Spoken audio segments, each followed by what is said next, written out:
Welcome to the Nonprofits. And today we're going to talk about a very serious case in France. So, to talk about it, we're going to go to Cindy. Cindy, what do you have for us?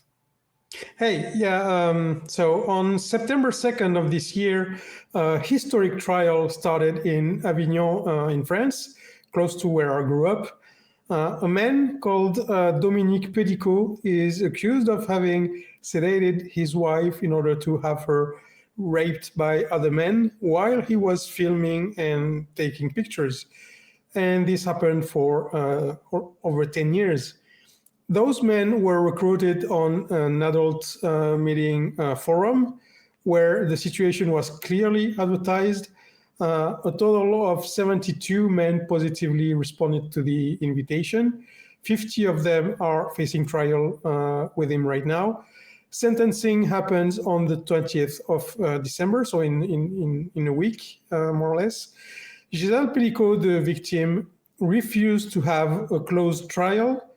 And that was a very, very brave decision. And with that decision, she became an icon during the course of the trial, being applauded by women every single day in the courthouse. This story is from France 24 by Newswires on the 25th of November, 2024. Thanks, Cindy. Now, Cindy, what impact does the prevalence of problematic childhoods have on understanding the motivation behind crimes? And is this an explanation?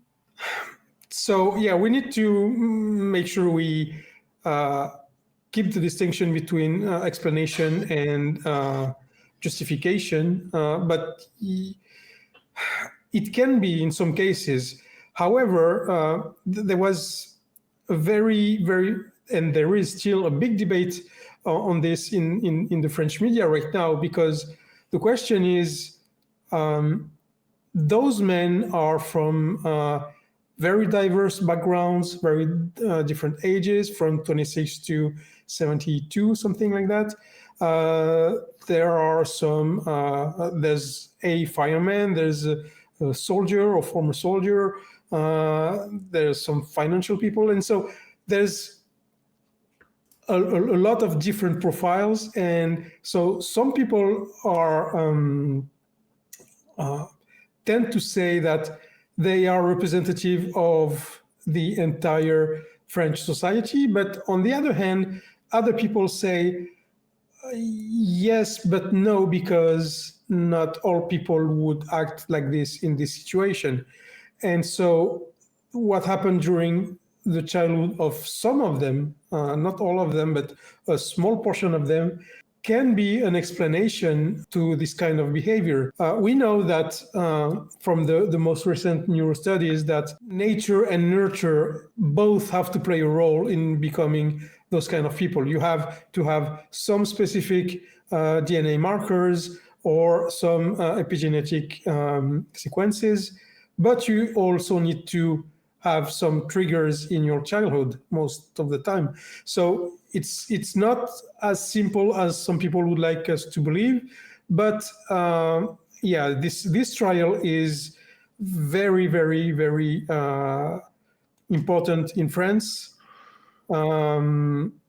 because it starts to change the perception of what a rapist is, because like 2/3 of the accused refused to agree that they actually raped Gisèle Pellicot. In their defense, they are saying different things like Dominique Piqueux forced me, or I was scared of him, or I didn't rape her because I wasn't violent with her somehow, or because I thought, because I had the husband's permission, so it's not a rape. And so what this trial will bring, in my opinion, is the shift in perspective, at least that a rapist is not just a guy who attacks women in the dark, in a dark alley, in the streets outside. 9 out of 10 rapes are from someone you know. And that's something hopefully the trial will change in people's minds. AJ, I kind of touched on it earlier. What do you think there's a role between childhood trauma and harmful behaviors? And how do you think society, if so, how do you think society can differentiate between these trauma responses and manipulative behavior? No, I wasn't really even familiar with this case at all before the article came up. So I had to go and do a lot of digging. And I have to say, I was shocked at the extent, as Cindy mentioned, like how many people were involved and the variety of people that were involved. And one thing that sticks out to me is like there's this saying that I've heard before that goes something like, traumatized people traumatize people, right? And I think that is the key here. I don't doubt that Pallicott himself experienced quite a bit of trauma as a child. And there's a theory that says that in psychology that points to people who are abused as children tending to abuse others because they want to make the abuse that they experience to feel normal. So they do it in order for it to be, normalized, so that their mind normalizes doing these things. But in the case of manipulation versus trauma response, I think it's really, really hard to differentiate them because often manipulation is a trauma response in itself. And I think what we can learn from this story, well, one of the things we can learn, because there's a whole lot of things to be taken from here. But one of the things that I came out with was that statistically, men are much less likely to seek mental health help, and you can tell that holds true in this case because, again, as Cindy pointed out, these were over 50 men, and they were aged between 26 and 74. And this happened over the course of over 10 years. Among some of the images that the detectives were able to find in all of the devices that Pallicott had, they determined that she was raped at least 200 times based only on those photos, okay? There's no telling if there were more.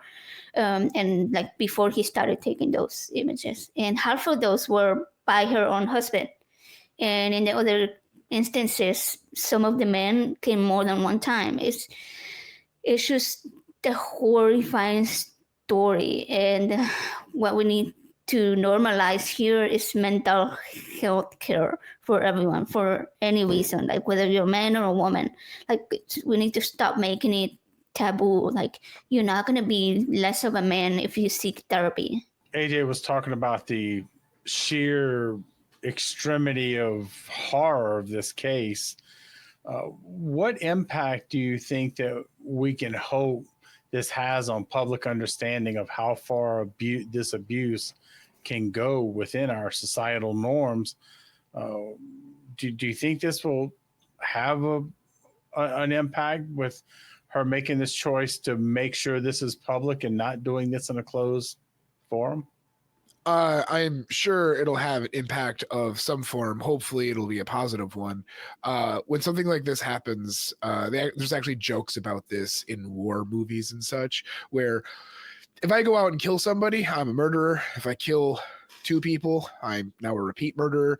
If I kill 14 people, I'm a serial killer. And if I kill 10,000 people, I am a war veteran. That's just a statistic. So there just comes a point where something is so grand, so big, beyond it being personal, that people can compartmentalize it a little bit and be like, oh, that wasn't rape. That was clearly something else. I'm not saying that's what they're going to do, because ideally that doesn't happen. I just fear that this rape case is so insane, like truly absurd, that the severity of it doesn't color justice, better rape laws, because it'd be very easy for people to look at and go, oh, well, that's just a one-time scenario. And maybe it is. Like, that just seems really unlikely to happen again. Also, that doesn't matter. One of the things, though, that Cindy said, because I actually have a question that I think that is pretty good in America, at least from the people that I'm around, is since I was brought up from my teens to now, the idea of what is consent and also its corollary, what is rape, has kind of changed. And it has also been more specified, because when I was a kid, it was just like, if they don't say no, and then later on it would just be like, no, not no doesn't mean yes, and now later it's yes, and only if yes, if not yes does not mean yes. So in America, to me, it seems like we've done a pretty good job at trying to specify enthusiastic consent is the only thing that makes it not rape. And if you don't have that, even like we have marital rape as a clause. Does something like that exist in France? Are these concepts strange, or is that just also true? No, it's a good question. So the marital rape has been enshrined into law about, I think it was 14 years ago, something like that.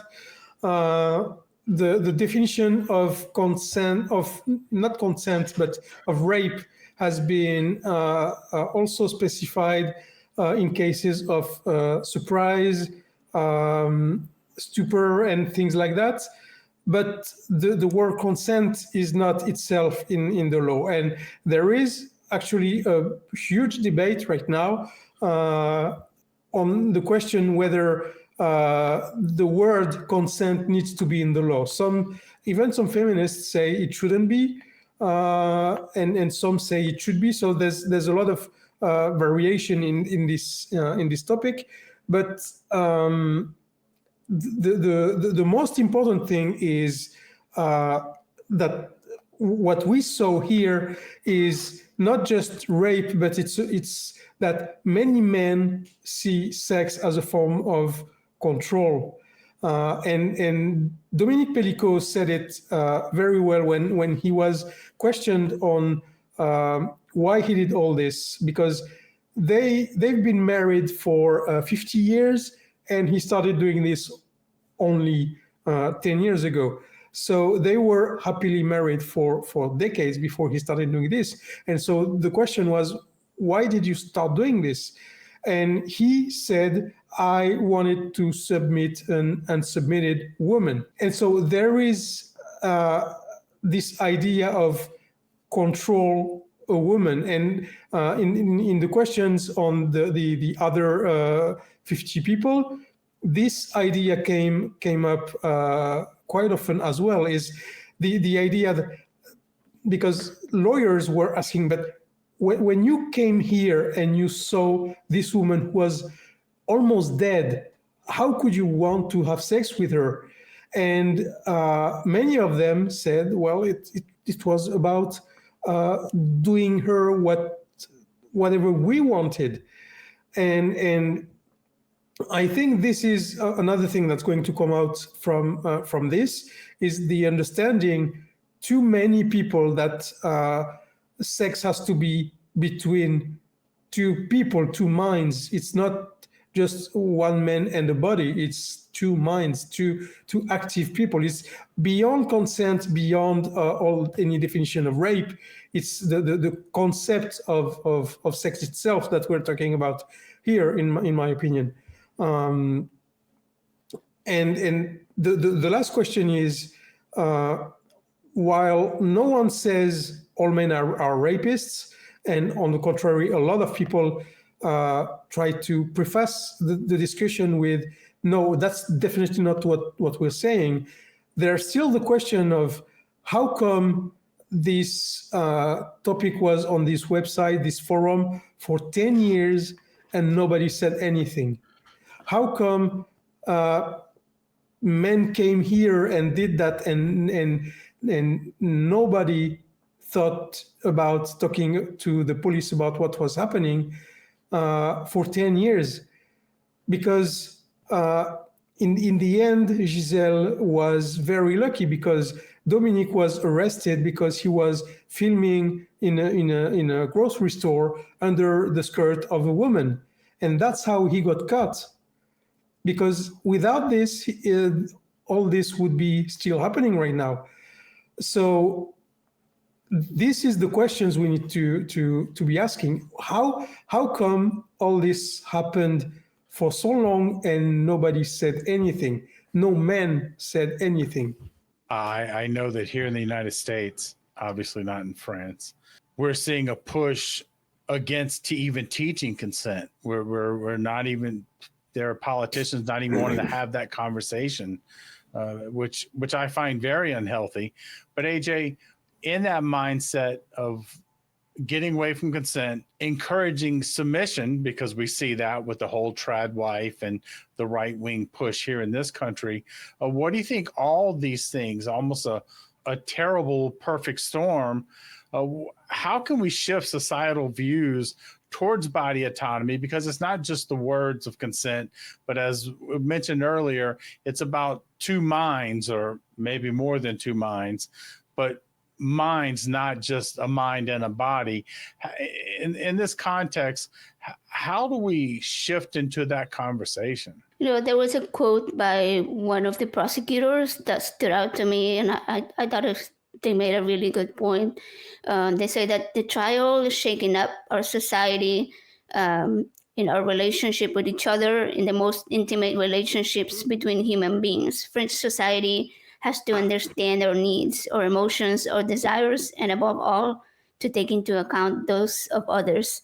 What is at stake is to fundamentally change the relationship between men and women.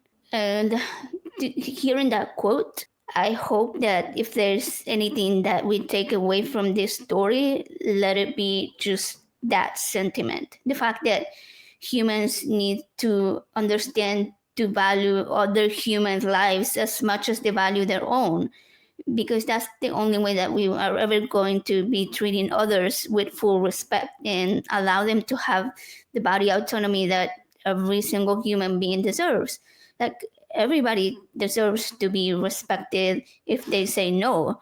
And everybody needs to know that when somebody doesn't have the ability to say no because they're intoxicated or unconscious or whatever it may be, that does not mean that it suddenly becomes a yes, just like Rob mentioned earlier, because it's not a question that you can answer for them. And as we always discuss in cases of as you and I have discussed before, infidel of assisted death, abortion, or transgender rights, body autonomy should be one of the most fundamentally basic rights that any human being is allowed to have.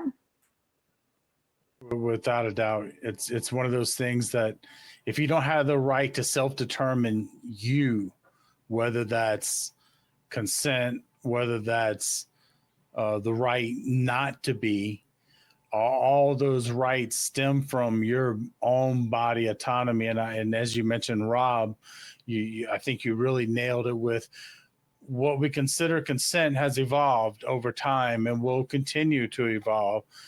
And that's a good thing, because just because we treat it as if it was good enough in the past doesn't mean it is now. So it's important to learn those things, and subjects like this, I mean, as difficult as they are to talk about, I wanted to thank all of you for dealing with this and bringing some very important points to the forefront, because it says something we need to learn. And did you have something you wanted to touch on, Cindy? Yes, I wanted to ask you guys a question. Let's say that this exact story breaks out in the US today, like 2 months after a rapist was voted as president. What do you think the effect would be in the US? I think that as a whole, the American public wouldn't even connect those on one side. The other side may say something about it, but I think they would be treated as two separate issues, because one side doesn't want to recognize the hypocrisy. And the truth is, I'm not sure it would even be relevant, because it's still a horrible crime, regardless of how hideous a particular choice someone else made would be or not. Yeah, honestly, I don't think anything will change how things are done currently. I think it will just be another media circus where people will just watch in shock and then forget about it.